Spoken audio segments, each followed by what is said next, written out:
Hey guys, Will here, and today I want to talk about Shaohao rep. The Emperor Shaohao reputation on Timeless Isle is one of those that a lot of people know exists, but don't know how or why they should get too exalted with. The people who have tried gaining rep with him often feel that it's too grindy, and while it is admittedly a bit tedious, it's not quite as bad as many people believe. So first off, why would you want to gain rep with Shaohao? Number 1 is for the Heavenly Golden Cloud Servant, one of the coolest looking Cloud Servant mounts, and you get this at Exalted Reputation. It does cost 100,000 Timeless coins, but you'll certainly have this amount after grinding all the mobs for Exalted. I guess if you're a pet collector, you might also want the Harmonious Porky Pet, which you get at Revered for 7,500 coins. You can also sell these on the auction house if you want, but nobody really buys them. On my server they're only worth a couple hundred gold. There are several other vanity items, but no one really cares about those or buys them, and there's no gear rewards, so it's not a mandatory grind. It's only for the true reputation lovers. So how do you gain rep with them? Well, the primary way is by killing Yongle in the Timeless Isle. It definitely harkens back to old rep grinds like Timbermaw Hold, where it's going to take a while and it's not going to be very easy. There are basically 3 separate areas to farm reputation. While it's most efficient to farm in a group of 5,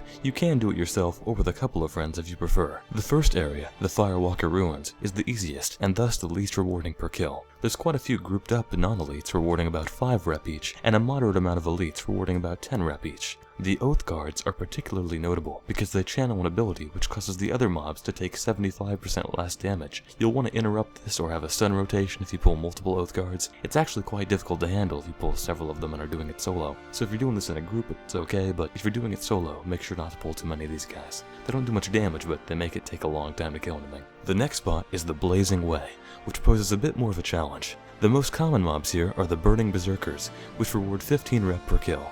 They're a bit dangerous due to their charge, which stuns and can one-shot lesser geared players.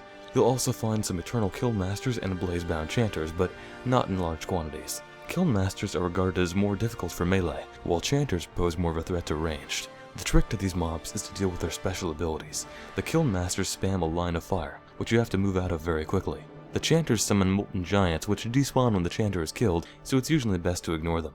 Chanters also have a Cauterize, which should definitely be interrupted or they'll heal for quite a bit of their health. The final place is the Ordon Sanctuary. You'll need a legendary cloak to cross the bridge and get here. This is the area just near Ordos. The mobs here are the hardest to kill, but they also grant the most reputation. You'll find a high concentration of Kiln Masters and Chanters, so I'd definitely recommend a group if you want to farm here. You'll also encounter some High Priests of Ordos, but they have far too much health and only reward slightly more rep than others, so I'd avoid pulling these if you're going for pure efficiency. Now, this reputation definitely takes a while to grind out, but if you farm the spots efficiently and in a group of friends, it'll feel like no time at all. That's all from me for now. If you enjoyed the video or found it informative, please leave a like, comment, and subscribe. Thanks for watching.